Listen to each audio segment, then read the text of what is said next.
What's up, y'all? This is Brian here. I just want to thank you guys for clicking on. You could have been anywhere. You could have been washing the dishes. You could have been cleaning your shoes. You could have, I don't know, you could have been doing homework, but you're here and you're here to listen to someone's testimony. Today, I feel like I have a very distinct, if that word ministers to some people, distinct testimony. um, I have my friend Israel here. Israel, what's up, bro? What's going on? How are you? What's good, y'all? Like he said, just gonna be sharing my testimony. I'm just a creative. I'm just obsessed with art, but also obsessed with Jesus. So yeah, I'm Yeah, ready. yeah. So my first time meeting Israel was, man, that was like last year. You were performing at one of youth groups or young adults groups, uh, Yeah. like on a Tuesday night, and you just performed. And I remember going up to you. I'm like, man. Well, I did my research on you before I actually went to the Oh, thingamajig, cool, the cool. concert. And I was like, man, he's an artist. He loves Jesus. I'm like, man, I could get behind this. Me, I'm a Christian hip hop nut. Like, I'm a nerd for that. So just to see your heart and everything. But yeah, man, it's a privilege to get you on. I'm automatically knew I'm like, I gotta get this guy's testimony. I gotta get this guy's testimony. So um, one, I want to thank you for coming on, man. Like I told you before this, like it takes a lot of courage and a lot of confidence to come on here and tell your testimony. Um, but with that, I want to get into your story. I want to get into your story. Before I get into your story, I want to let everybody know this is my first time hearing anything of Israel, like just anything, Right. any story. So I'm really excited for this. That's what I'm trying to say. So, Israel, this is the first question I ask everybody who comes on here. So, Israel, what was your perspective of Jesus before meeting him? My perspective of Jesus was, well, just for context, I'm pretty much a church kid. Yeah. Um, Started going to church when I was like 9, 10 years old. Before that, our family was like going to like Jehovah Witness stuff. And during that time, it was like, I was like, oh, God is angry. God is religious. God is follow these rules. Um, and me and my brothers, we were kind of, we were a little bad growing up. So um, Just a that's little what bit, I right? thought. Like, right, right, right. We were like, oh, God is angry because, whenever we go to Jehovah Witness church, we get yelled at. Um, but yeah, we ended up going to a Christian church. My mom had a friend that was telling her like all the time, like just come to this church. My mom was like kind of sick at the time. She was like, I need this healing. My mom pretty much gets healed from what she was going through at the time. And she's like, okay, I'm gonna go here. This is the place. Um, but yeah, as a church kid, I didn't really have an encounter until I was like 13 at a youth camp. And I just remember the person said like, um, I think the topic was suicide. He was just like, you don't need to take your life. Jesus already gave his. And that was just like, whoa, you know? Um, because at least for me at that time, I don't know why, but at least I remember the time too when the media and everyone at the moment was like, it was really depressing for some reason. Like I had friends cutting themselves. I had friends thinking about suicide. So then I would think like, is life worth living? I didn't have Jesus. So um, once I heard that, it was like, whoa, like it just kind of broke that mentality. And I started telling my friends too. So um, that's really my perspective of Jesus. And it went from there. Yeah. So would you say, I think you have me a little bit. So would you say just the religious version or the like the inconsistency, I say this like just that religious version of Jesus that you thought that was Jesus, would you say like that led you to a lot of bad decisions and bad, you like you said, you and your brother were bad, right? Like that's what you said. So, would you say that that kind of led you to that? That's a good question, man. I think it just led us to think that God is this angry dude waiting for me to mess up, you know? Yeah. And when I say bad, we weren't like running the streets or nothing like, Yeah. but we were, we were just kids, didn't know. But yeah, I think it just led to that thought of God, okay, he loves me, but it feels like he's watching me and wants me to waiting for me to mess up, when really that was just the people, those religious people that we encountered, basically. Man, that's Yeah. such a great way to put it. Like, I like to say that your theology can sort of mess with your behavior. Like the way you see God is Yup. is linked to how you behave, and just to see that in your life, right? That's prevalent. That's Yup. you can see that. Okay, I want to get into that moment when your mother got healed. I want to know what was going through your mind when you saw Mm. that or when you heard that happen. Just go a little bit more on depth of that because I think that's powerful. Oh, definitely, definitely. I think I was in like fourth or fifth grade. So the thing about me, I was really emotional. Like I'm a really emotional kid. Um, More or less now, but definitely growing up, like if something was happening, I wasn't like I'm gonna tough it out. And nah, I was like I was in school and I'm talking to my teacher, crying, like telling her what's happening. Um, and then once it happened, which I don't even fully remember what it was. I just remember she was in the hospital for like I think it was like a good month. Um, so once that happened, once she got better, just like as a family, we were like, okay, we totally believe in this because we saw what just happened. You know what I mean? So I think once we saw that, we were like, okay, you know. And though we're kids, we still kind of understood like, okay, God is real. Like for me, that was the God is real moment. You know? That's awesome, Yeah, man. So okay, so would you say that that moment was okay, God is real or Jesus is real? yeah. I would say God is real. Just because I didn't know, you know, Jesus is God. I didn't know that difference until, Yeah, I was 13 years old and heard that. yeah. Okay, cool. All right, all right, all right. Yeah. So so walk me through. So you said this is like around 12, 13. So that's what, like seventh, eighth grade, right? So Mm, walk me through the high school years where, maybe there was rebellion, maybe there was revelation, like, oh my gosh, God is revealing himself to me. When did you know mm-hmm. that, okay, this is Jesus. This is Jesus who saved my mother. This is Jesus who was calling me. When did you figure that out? Yeah, I think it was really that when I turned 13, that super impactful Christian camp, small, maybe like 40, 50 kids, really changed everything. And I mean to the point when, so I remember I was in seventh grade, came back and everyone was like, what happened to this dude? You know what I mean? In seventh grade. Um, just because I wouldn't shut up about it to the point where like, the teacher will be like, "Oh, you can write this paper about whatever you want," and I'm writing about God and Jesus and how He changed my life. And people in the class are like, "Yo, like, can you stop talking about that?" And I'm like, "Yo, like, I can't. Like, I tried. It don't work." So, um, that really, really impacted me. Really impacted me. So, Yeah.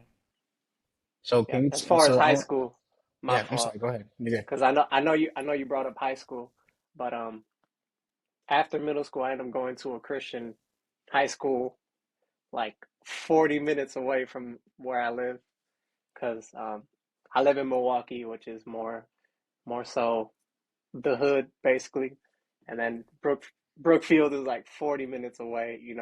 Small school, rich kids, all Christian their whole life. So that was so different for me. Like going home and like going to school was just like a different, kind of like two different worlds, pretty much. So Cool. yeah.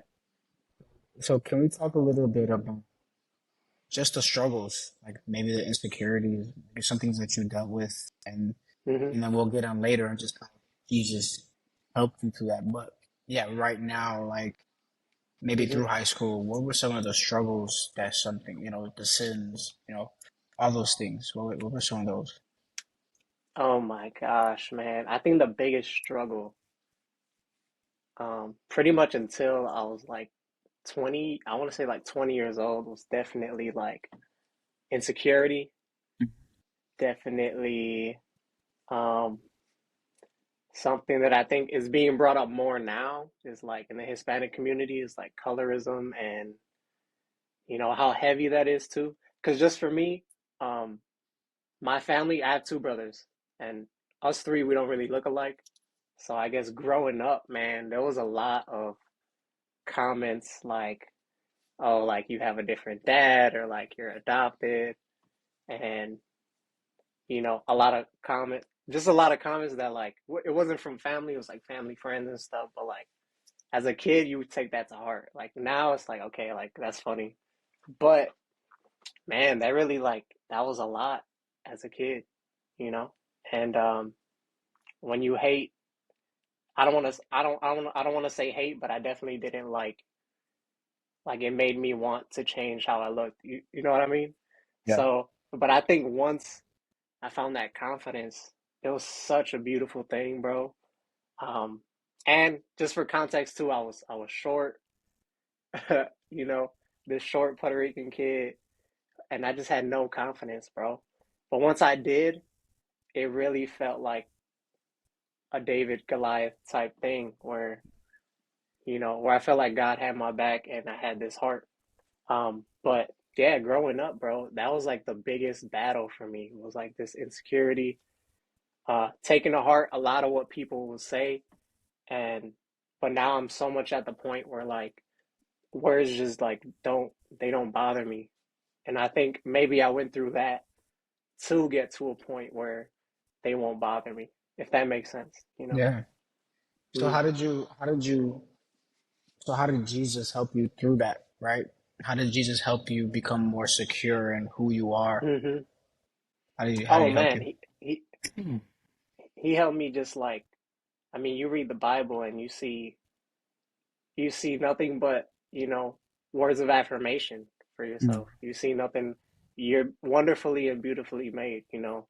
I know that's used heavily for women's ministry, but it's for us too, us That's dudes, true, yeah. you know, you know. Yes. Um, so just reading that, it's like, bro, how can you feel um lack of confidence? How can you feel like you want to change yourself, or how can you listen to what other people have to say when God is telling you this? Um, that was very powerful. And I remember a sermon too from my youth pastor. She like brought mirrors to the altar and asked each of us like, "Do you like what you see?" And that just like blew my mind. Like, why did I feel this way? And that started the process of like finding confidence. And it's not about like, oh, looking in the mirror and thinking that you're all that, you know? And it's not about, walking around like you rule the world, but it's just knowing that you're a son or daughter of God. You know what I mean? So, yeah, And which Jesus calls us, right? Jesus calls us sons and daughters of yeah, God. Right? We can't work yeah, our way bro. to that. We can't fight our way to that. He calls us that despite our sin, and like that's awesome, Mm, man. That's awesome. I feel like that can minister to a lot of people. Those who are struggling with confidence and self esteem. Like we're called sons and daughters of God because of mm-hmm. Jesus, and that's it, man. That's awesome. I appreciate that. Yeah, Yeah. bro, 100%. Yeah. So one thing I want to get on is just your creative side, right? I know you know this, but the Lord gave you those creative abilities, right? You're a Yep. rapper slash singer, a hip hop artist. So Mm-hmm. I want to sort of unravel that and ask, like, how did that even start, right? Just the ability to see music and play music. So how did that start? Man, it started really early. Um, it's funny. I have this picture like in my studio of me dancing to a Michael Jackson like cassette. Yeah. So I started really early. I was probably like really young. Loved to write, was writing. Um, was in band, switching around instruments, and was in church learning instruments. So it really came early. Um, and once I had the money, that's when I dove for it, you know. And that hunger was like something that's crazy. Like for me, the passion was so strong. Like I was finding any way that I could learn to do it. Like I had a phone and I was like making beats on my phone. I had headphones and I was recording. It sounded terrible, but I know that God was using those moments to refine my craft, you know. Um, so just making songs, and using my mom's laptop to make beats and just like figuring it out, you know. I feel like when you have a passion that strong, you're just gonna use what you have. So yeah, the Yeah. passion was heavy. I've lacked resources, but passion is something I never lacked, I think, for sure. Would you say that was something that was learned, just that passion, or would you say that was something Mm, that, that's something that just happened naturally? Like, would you say that was something that you learned from your family, like seeing your brothers mm. or whoever, right? Whoever was playing music in your family? Would you say it was learned or was that natural? That's a good question, man. I think it might be a little combination of both, probably. Mm. Um, because there was really no one that taught me to do that. It just kind of like became an obsession, you know. Um, and I just wanted to do it over and over and over. And I guess it's more so the patience of I know this sounds bad right now, but if I do this every day for like 2, 3 years, eventually there's gonna be something good to come out of it, you know. But I do credit, um, you know, my pastors, my friends at over here in Milwaukee in Atmosphere Church who just like were like, yeah, like pushed me to do it.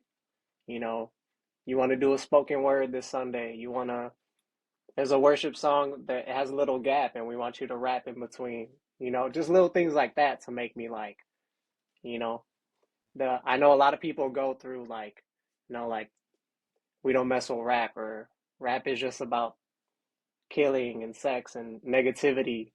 But I think once the church kind of embraced that and me, for the music that I love, it just gave me an extra push to want to do it, you know? So, That's awesome. That's mhm. awesome, man. That's a great. That's a great environment that you're a part of, right? To just allow you to flourish in Mm, your giftings, right? That's amazing. yeah. That's amazing. Okay, I want to hit, I think maybe two more questions. So I want you to speak. Well, first of all, before I hit that question, I want to hit on this question. So when was that moment where you're like, okay, I'm fully giving this music to Jesus? Like I'm fully becoming a Mm, Christian rapper. Like when was that moment? Was that a moment or was that like a gradual thing? that's crazy. So I think once I started releasing, that was always like the plan. Hmm.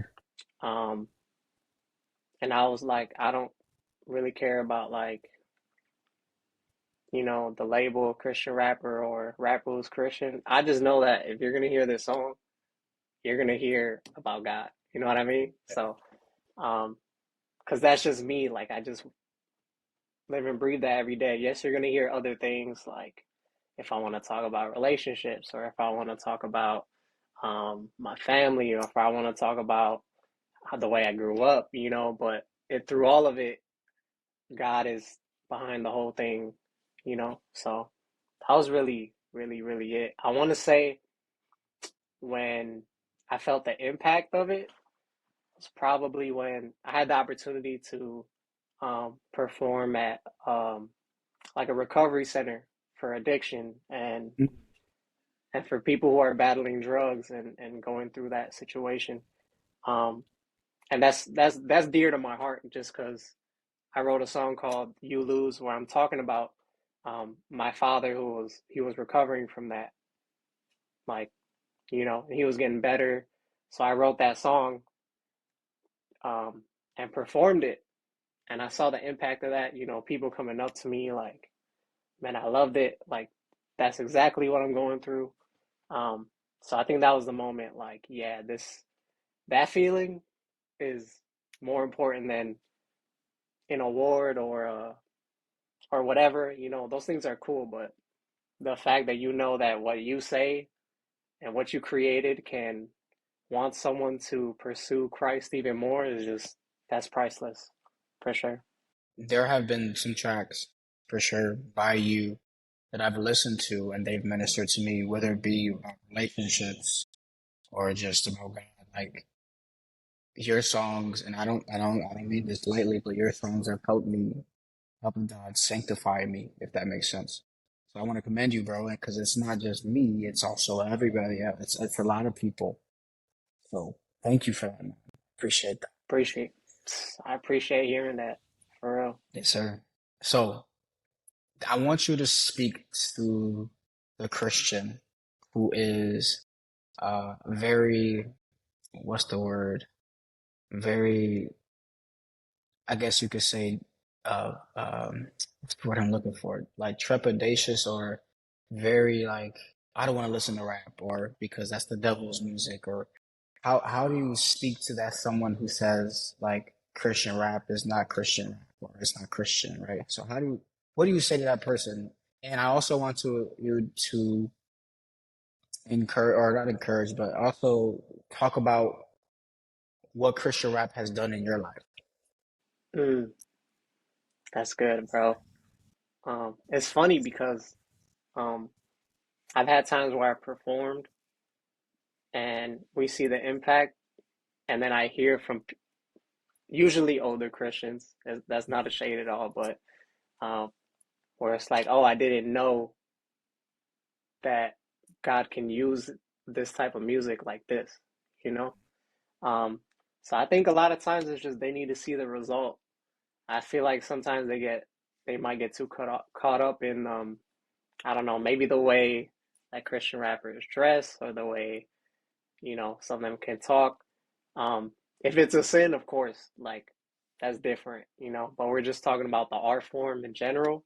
Like God can use any art form, God can use, I don't know, country to reach people who are into country music. God could use lo-fi to, bring peace throughout your day when you're just working at home. God can use, any type of music to bring him glory. So especially I think hip hop is and rap, I think God is using to um pretty much bring people out of certain lifestyles, you know?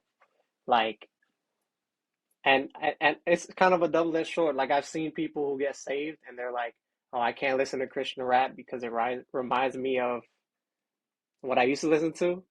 But I've also seen people like, "Oh, I'm so glad that there's Christian rappers out there because I just can't fully like I could listen to worship at church, but at home I just can't really listen to it."